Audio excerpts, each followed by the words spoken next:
Hello students, welcome to our channel solution pharmacy. तो जैसा आप जानते हैं, हम लोग ऑर्गेनिक केमिस्ट्री का यूनिट 3 का अल्कोहल्स पढ़ रहे थे और हमने चैप्टर का मैक्सिमम पार्ट कवर कर लिया था। आज इसका लास्ट टॉपिक करते हैं, दैट इज इम्पॉर्टेंट कंपाउंड्स, जो हमारे सिलेबस में मेंशन है।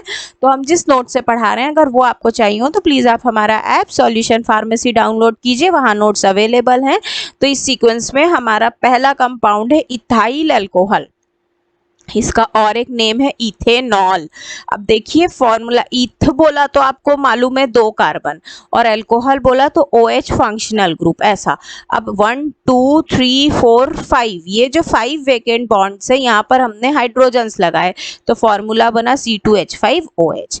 अब इसकी अगर हम सिंथेसिस करें तो यहाँ पर देखिए हमारे पास है इथाइलिन CH2 है ना। डबल बॉन्ड को आप ब्रेक कीजिए। डबल बॉन्ड जब आप ब्रेक करेंगे तो वाटर की प्रेजेंस में, यानी कि हम लोग करा रहे हैं हाइड्रोलिसिस रिएक्शन, तो H एक के साथ जुड़ा, ये बना CH3, और ये CH2 का एक खाली बॉन्ड यहाँ जुड़ा OH, तो ये इथाइल अल्कोहल। ये रिएक्शन जो है, यहाँ हाइड्रेशन होता है इथाइलिन का, और यहाँ पर ये आप ध्यान देंगे फॉस्फोरिक एसिड कैटेलिस्ट होता है। फॉस्फोरिक एसिड मतलब H3PO4, जैसे सल्फ्यूरिक एसिड होता है वैसे ही फॉस्फोरिक एसिड भी होता है। और इथेनॉल का यूज हम करते हैं अल्कोहलिक कंपाउंड्स के प्रिपरेशन में, अल्कोहलिक बेवरेजेस के प्रिपरेशन में, वेरियस ड्रग्स में, फ्लेवरिंग में, और सिंथेटिक रबर्स के मैन्युफैक्चरिंग में। ये एक यूनिवर्सल इंडस्ट्रियल सॉल्वेंट है, एंटीसेप्टिक की तरह यूज़ किया जाता है, लिकर बनाने के लिए और वार्निशेस के लिए भी यूज़ करता है। एंटी फ्रीज होता है ये ऑटोमोबाइल्स में, और बायोलॉजिकल स्पेसिमेंस को प्रिजर्व करने के लिए भी हम इसको यूज़ करते हैं। इसके बाद ये एसीटल्डिहाइड की मैन्युफैक्चरिंग में, acetic acid, ethyl chloride, ethyl acetate, इन सब के मैन्युफैक्चरिंग में यूज़ होता है। इसके बाद DNA और RNA के प्यूरिफिकेशन में भी हम इसको यूज करते हैं। इसके बाद नेक्स्ट है हमारा क्लोरोब्यूटेनॉल।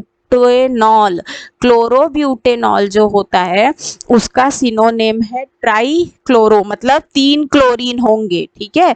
फिर 2 मिथाइल, यानी कि 2 मिथाइल ग्रुप होंगे, और 2 सेकेंड पोजीशन पर हमारा ओल लगा होगा, 3 कार्बन की चेन हुई तो प्रोपेनॉल। ये देखिए आप स्ट्रक्चर इसका, 1 2 3 4 कार्बन है ना, एक पे 3 क्लोरीन लगा है, और एक पे 2 मिथाइल और OH ग्रुप लगा है।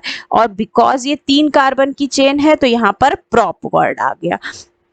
इसके बाद क्लोरब्यूटेनॉल का जो प्रिपरेशन है वो एसीटोन से होता है इन प्रेजेंस ऑफ क्लोरोफॉर्म। यहाँ से हमें मिला H, और ये कार्बन ऑक्सीजन का जो डबल बॉन्ड टूटा तो स्ट्रक्चर कैसा हुआ, कार्बन ऑक्सीजन, एक वेकेंट बॉन्ड ऑक्सीजन का, एक कार्बन का, ये तो ये OH, और इस प्रकार से बना हमारा क्लोरब्यूटेनॉल। इसी के बाद इसका यूजेस हम जानते हैं, यूजेस क्या क्या है। तो ये एक डेंटल एनाल्जेसिक है जिसको हम टॉपिकल रूट से दे सकते हैं। ये एक सेडेटिव हिप्नोटिक है, फार्मास्यूटिकल एड, एंटीसेप्टिक और एनेस्थेटिक। कैसा, लोकल एनेस्थेटिक, पर्टिकुलर रीजन का एनेस्थेटिक की तरह बिहेव करता है।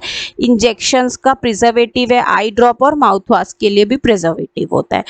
नेक्स्ट जो कंपाउंड हमारे सिलेबस में है दैट इज सीटोस्टेराइल अल्कोहल। इसका नाम सीटे अराइल अल्कोहल्स भी होता है। देखिए यहाँ पर जो N है, आप स्ट्रक्चर में देखो तो ये जो N है, यानी कि जो कार्बन है वो हमारा 14 to 16 कितना भी हो सकता है, तो ये एक लॉन्ग कार्बन की चेन है जिसमें OH अटैच है, और इसका हम यूज़ करते हैं कॉस्मेटिक इंडस्ट्री में, शैम्पूज में यूज़ किया जाता है, क्रीम लोशंस में यूज़ किया जाता है। इसके बाद जो नट बोल्ट्स होते हैं उसको ल्यूब्रिकेट करने के लिए, इमल्शन को स्टेबलाइज करने के लिए। इसके बाद ये स्किन को इमोलिएंट फील देता है, इसलिए इमल्शंस में भी हम इसको यूज़ करते हैं। ऐसे ही हमारा जो नेक्स्ट रिएक्शन है दैट इज बेंजाइल अल्कोहल। तो बेंजाइल अल्कोहल का और एक सिनोनिम होता है दैट इज फिनाइल मिथेनॉल, और ये इसका स्ट्रक्चर है, ये फॉर्मूला है। बेंजाइल है तो ऑब्वियसली C6H5 होगा, उसके साथ CH2 भी होगा, और बच गया अल्कोहल। तो जैसे मान लीजिए ये बेंजीन की रिंग है ना, ये बेंजीन रिंग है, एक H निकाला तो फिनाइल रिंग हुई, और यहाँ पर हमने एक कार्बन लगाया और इसके 2 ऐसे H, है ना, ये स्ट्रक्चर होता है बेंजाइल का। और इसके साथ में जो ये एक वेकेंट बॉन्ड बचा उसमें OH, तो ये बन गया बेंजाइल एल्कोहल। बेंजाइल अल्कोहल का जो प्रिपरेशन है वो भी हाइड्रोलिसिस में हो सकता है विद बेंजाइल क्लोराइड। ये CH2Cl, यहाँ से Cl और ये K, तो ये बना KCl, फिर ये हुआ CH2, ये बच गया OH, इसका नाम है बेंजाइल एल्कोहल। और ये बेंजाइल एल्कोहल जो है ये इंक के लिए जनरल सॉल्वेंट है, वैक्स, शैलेक्स, पेंट्स लेकर ये सब बनाने में यूज होता है। सिगरेट्स, ई सिगरेट्स जो होते हैं उसका लिक्विड होता है, फोटोग्राफिक डेवलपमेंट के लिए यूज होता है। हेडलाइट्स, जो मीर के जो जुएं हैं उनके ट्रीटमेंट में यूज होता है, इंसेक्ट्स का रिपेलेंट है। ऊन जो होता है वुल, उसको कलर करने के लिए, लेदर को कलर करने के लिए, मतलब डाइंग इंडस्ट्री में यूज होता है कलर करने के लिए, कपड़ों पे, लेदर पे, वुल पे। और ये एक बैक्टीरियोस्टैटिक भी बिहेवियर देता है अगर इसका कॉन्सेंट्रेशन कम हो, मतलब कि जो ग्रोथ है उसको प्रिवेंट करने का काम करता है, किल नहीं करेगा, प्रिवेंट करेगा, है ना, किलिंग प्रोसेस नहीं होगी, तो ऐसा बैक्टीरियोस्टैटिक भी ये बिहेव करता है। नेक्स्ट है हमारा ग्लिसरॉल।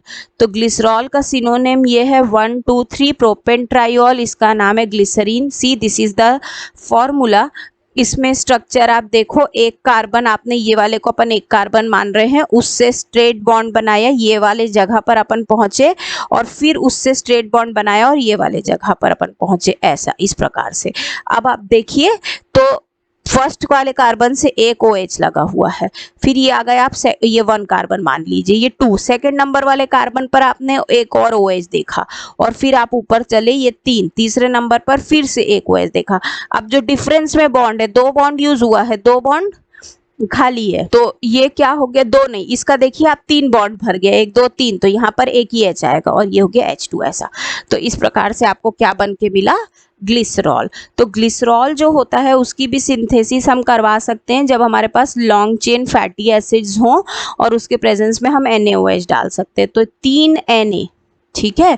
तो यहाँ पर आपको मिलेगा R के साथ में RCOO, उसके साथ 3, तो ये सोप। अब क्या बना, CH2CH CH2, ये CH2CH, और यहाँ के 3 OH फ्री बचे, 1 2 3, ये बन गया ग्लिसरॉल। इसको हम यूज़ करते हैं ट्रीटमेंट में, वुंड्स और बर्निंग के।